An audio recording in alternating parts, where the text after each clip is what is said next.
अल्हम्दुलिल्लाहि रब्बिल आलमीन वल आक़िबतु लिल मुत्तक़ीन वस्सलातु वस्सलामु अला सय्यिदिल अंबियाइ वल मुरसलीन।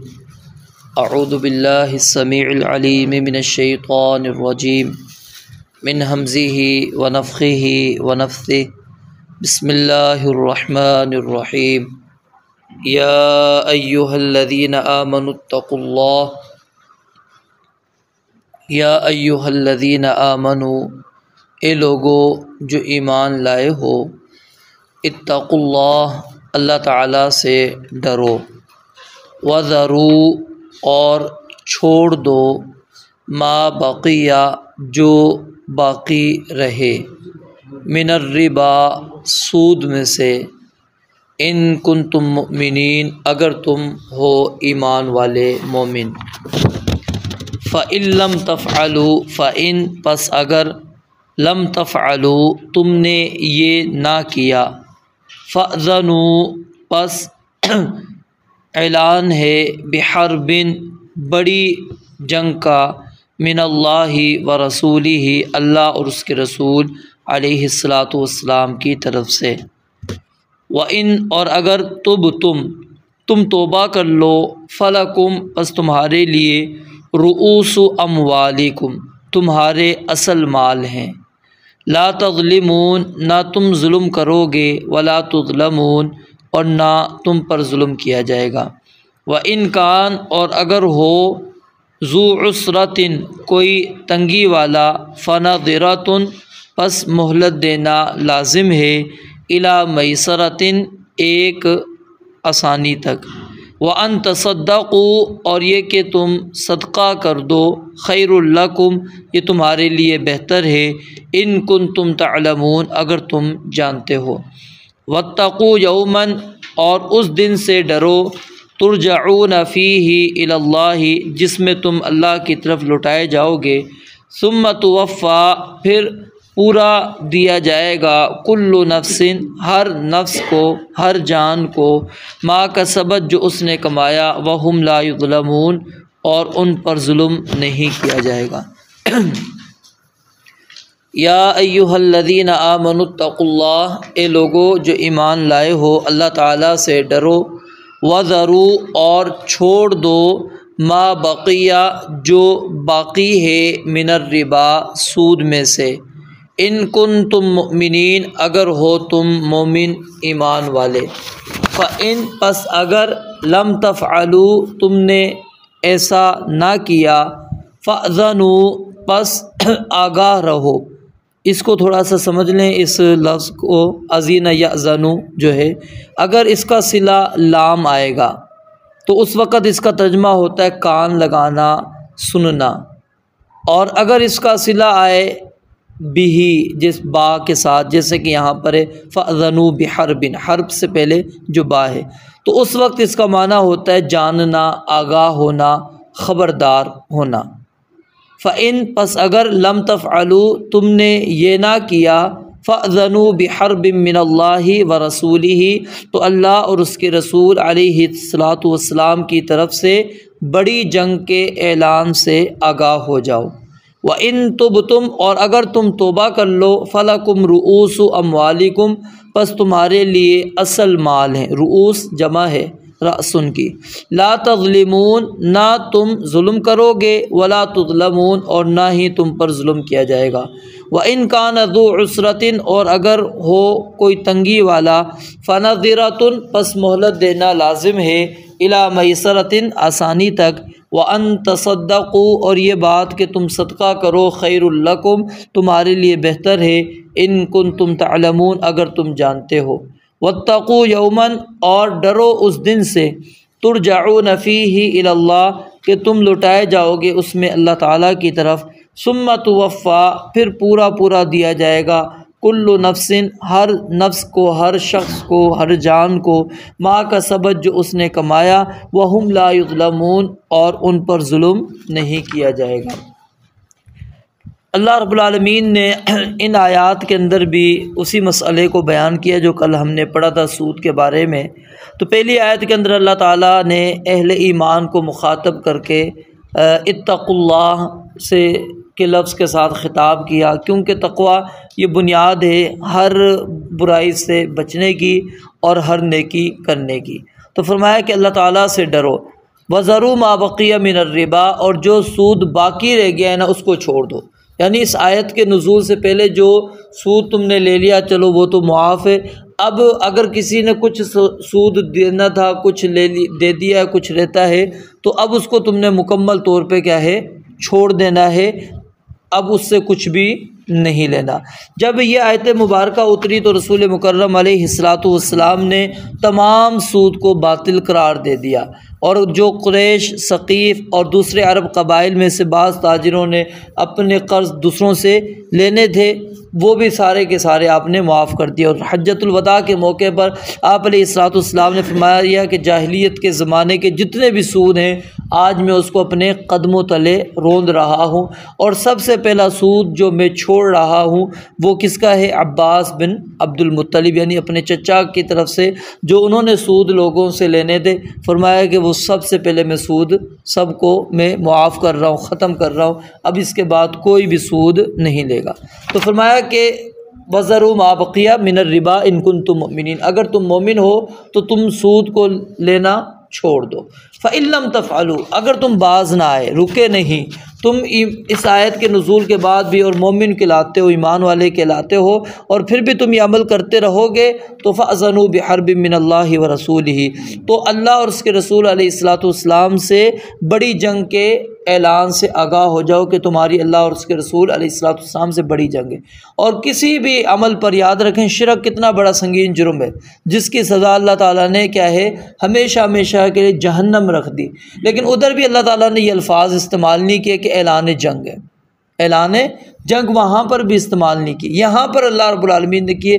तो इसकी क़बाहत, इसकी शनाअत हमारे सामने बिल्कुल वाज़ेह क्लियर है। और इसके अंदर याद रखिए सूद खाना ही हराम नहीं है, सूद लेने वाला, सूद देने वाला, सूद लिखने वाला, उनमें किसी किस्म का मुआविन, आप अलैहिस्सलाम ने फरमाया हम सवा, ये सारे के सारे बराबर हैं। अब लिखने वाले का कसूर क्या, वो तो कापी पे लिख रहा है कि जी इसने इसको इतना कर्ज़ दिया, उसके ऊपर इतना सूद है, ना इसने दिया ना लिया ना इस्तेमाल कर रहा है, लेकिन क्या है वो मुआविन बन चुका है, लिख रहा है। इसी वजह से ये जो बैंक की नौकरी को हराम करार देते हैं, वजह क्या है कि आप वहाँ पर किसी भी लिहाज से मुलाजिम बनेंगे, आप नहीं ले रहे, आप कैशियर नहीं हैं, आप वहाँ के मैनेजर नहीं है, कुछ नहीं, आप वहाँ पर बाहर गार्ड के तौर पे खड़े हैं मिसाल के तौर पर, तो आप खड़े तो हैं ना, आप हिफाजत कर रहे हैं उनकी, तो आपका ताउन उसके अंदर मौजूद है। तो ताउन भी इस्लाम मना करता है, व तावनु अलल बिर्रि व तक़वा वला तावनु अलल इस्मि वल उद्वान, कि नेकी और तक़वा परहेज़गारी के कामों में एक दूसरे के साथ ताउन करना है, गुनाह और ज़्यादती के कामों पर एक दूसरे के साथ ताउन नहीं करना। तो अब ये गुनाह और ज़्यादती के काम है, तो इसलिए आप अलैहिस्सलाम ने सूद लेने वाला, सूद देने वाले को, लिखने वाले को, उसके ऊपर गवाह बनने वाले को, सबको आप अलैहिस्सलाम ने गुनाह के अंदर बराबर करार दे दिया है। वजह क्या है कि वो उसके अंदर मुआविन बन रहे हैं सारे के सारे।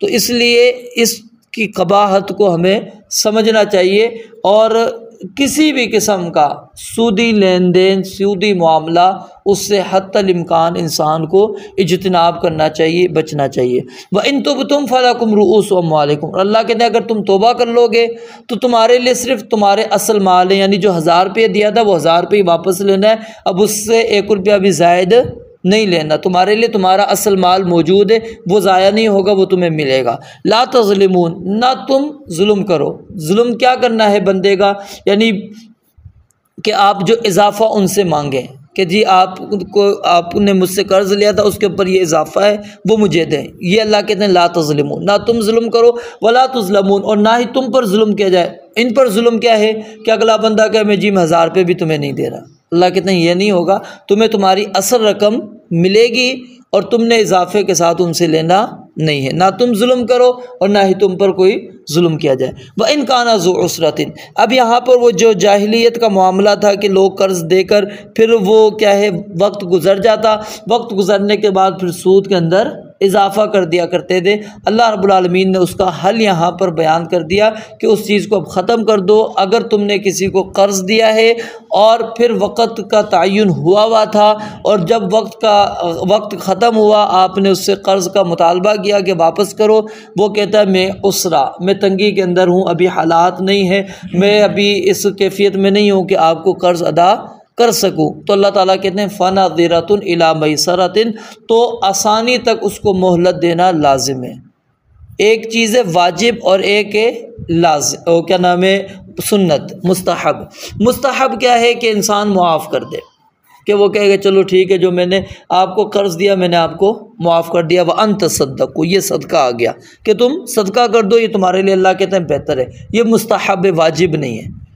और वाजिब क्या है, लाजिम क्या है कि आप उसको मोहलत दें, आप उसको क्या दें, मोहलत दें। और ये मोहलत देने वाला शख्स अल्लाह रब्बुल आलमीन क़यामत वाले दिन अपने अर्श का साया, अपना साया उस बंदे को देंगे जो किसी तंग दस्त को मोहलत दिया करता था। बनी इसराइल का नबी अलैहिस्सलाम ने एक शख्स का ज़िक्र किया कि जब भी वो तिजारत करता, जब भी ख़रीदता, जब भी किसी से मुआमला करता था तो क्या करता था, समहन, वो नरमी वाला मामला करता था, उनको मोहलत वाला मामला करता था। तो अल्लाह रब्बुल आलमीन ने भी उसके साथ नरमी वाला मामला किया। और एक इसी तरह का वाक़या दूसरा है, नबी अलैहिस्सलाम ने फरमाया बनी इसराइल में एक शख्स था, वो लोगों को कर्ज़ देता और उसकी मुद्दत तयन हो जाती और अपने ग़ुलाम को भेजता कि जाओ फ़लाँ से कर्ज़ वापस लो, और उसको ताकीद करता कि अगर वो दे दे तो ठीक है, अगर नहीं देता तो वो मोहलत मांगता है तो उसको मोहलत देकर तुमने आ जाना है। तो अल्लाह रब्बुल आलमीन ने जब ये बंदा फ़ौत हुआ तो उसके साथ क्या मामला किया, यही मोहलत वाला। अल्लाह ताला ने उस बंदे से भी क्या कर दिया, मुआफ़ कर दिया कि जब ये बंदों के ऊपर इतनी शफ़क़त करता है, अल्लाह ताला ने कहा मेरे बंदों पे शफ़क़त करता है तो मैं रब्बुल आलमीन हूँ, मैं इस बात का हक़दार हूँ कि मैं इस बंदे को मुआफ़ कर दूँ। तो उस बंदे को इस वजह से मुआफ़ कर दिया। और एक और हदीस नबी अलैहिस्सलाम ने फरमाया, और ये हदीस मुस्नद अहमद के अंदर मौजूद है और सहीहा के अंदर भी मौजूद है, कि अगर कोई बंदा किसी को कर्ज़ देता है, नबी अलैहिस्सलाम ने फरमाया जो किसी को कर्ज़ देता है और कर्ज़ देने के बाद किसी तंग दस्त को मोहलत देता है तो उसको हर दिन उस कर्ज़े के बराबर सवाब मिलेगा। फिर कहते हैं, मैंने सहाबी कहते हैं सैयदना बुरैदा, मैंने आपको ये भी फरमाते हुए सुना कि जिस शख्स ने किसी तंगदस्त शख्स को मोहलत दी तो उसे हर दिन उस कर्ज़ से दुगना सदक़े के बराबर सवाब मिलेगा। कहते मैंने नबी अलैहिस्सलाम से पूछा कि आपको मैंने ये फरमाते हुए सुना कि अगर कोई बंदा किसी तंगदस्त को मोहलत देता है तो उसको एक हर दिन के हिसाब से जितनी उसने खर्च किया है, दिया है, यानी कर्ज़ दिया है, उतना उसको सवाब मिलेगा सदक़े का। आपने फरमाया कि हाँ मैंने ये कहा है। फिर कहा कि आपने ये भी कहा है कि उसको डबल मिलेगा। आपने फरमाया कि हाँ ये भी मैंने कहा है। फिर आपने इसकी वजाहत की कि आपने कर्ज़ दिया, कर्ज़ देते वक्त तयन कर दिया कि फ़लाँ महीने में आपने मुझे वापस करना है। अब ये जो मोहलत वक़्त आपने रखा है ना, इस वक़्त तक आपकी रोज़ाना के हिसाब से अल्लाह रब्बुल आलमीन ने वो सदका आपका शुमार करना है। यानी आपने 1000 रुपये दिया 5 महीने के लिए, अब वो 5 महीने के लिए आपका 1000 रुपये रोज़ाना सदका फ़रिश्ते लिख रहे हैं कि ये बंदा रोज़ाना सदका दे रहा है। अब वो 5 महीने मुकम्मल हो गए, आपने जाके मुतालबा किया कि जी कर्ज़ मेरा वापस करो, वो कहता है मेरे पास नहीं है अभी।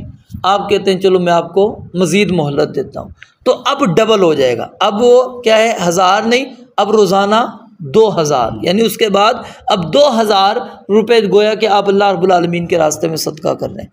तो ये असल में क्यों इस्लाम ने इतनी बड़ी ताकीद की, क्योंकि एक मुसलमान की मदद करना, किसी परेशान की परेशानी को दूर करना, यस्सरा अला मुहसिन यस्सर अल्लाहु अलैहि फिद दुनिया वल आखिरा, कि जो बंदा किसी बंदे के ऊपर आसानी करता है, किसी तंग दस्त पे मुश्किल वाले वक़्त पर कोई बंदा मुसलमान होता है तो अल्लाह रब्बुल आलमीन उसके ऊपर दुनिया और आखिरत में आसानी करते हैं। मन नफ़स अन मुस्लिमिन कुर्बतम मिन कुरबिद दुनिया, जो बंदा किसी मुसलमान से कोई तकलीफ़, दुनिया की कोई भी तकलीफ़ उससे दूर कर देता है, अल्लाह रब्बुल आलमीन उस बंदे से क़यामत वाले दिन की जो तकालीफ़ है उसको अल्लाह रब्बुल आलमीन दूर कर देंगे।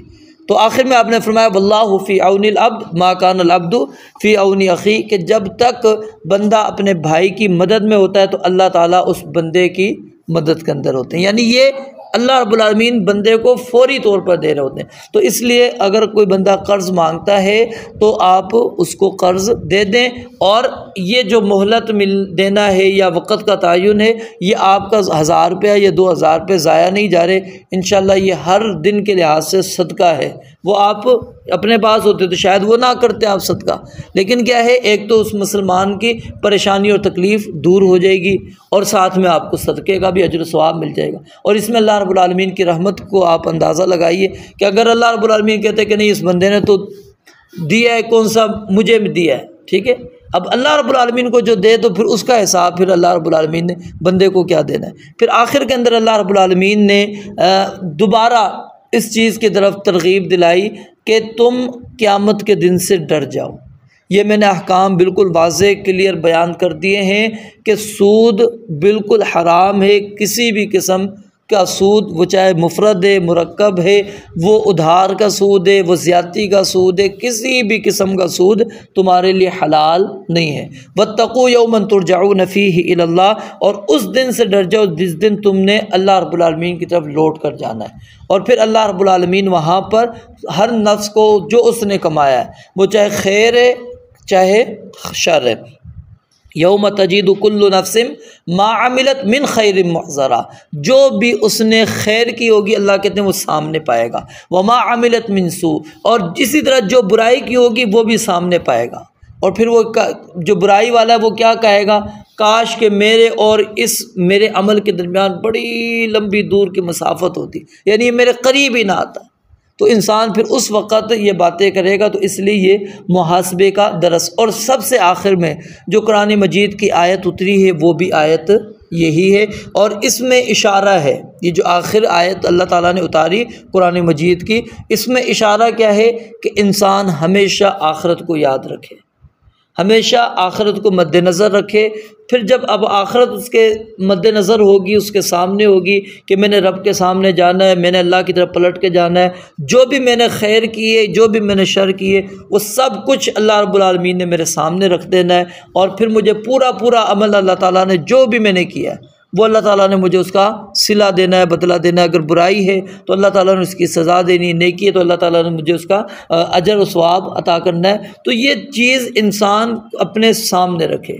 तो जब इंसान के सामने ये चीज़ होगी तो फिर उसको ये पता होगा कि मेरा ख़ातिमा भी इसी अंदाज़ का होना चाहिए कि मैं ख़ातिमा बिल खैर की तरफ ही जाऊँ। रब्बुल आलमीन से दुआ है अल्लाह ताला समझने अमल करने की तौफ़ीक़ अता फ़रमाए। व आखिर दावाना अल्हम्दुलिल्लाहि रब्बिल आलमीन।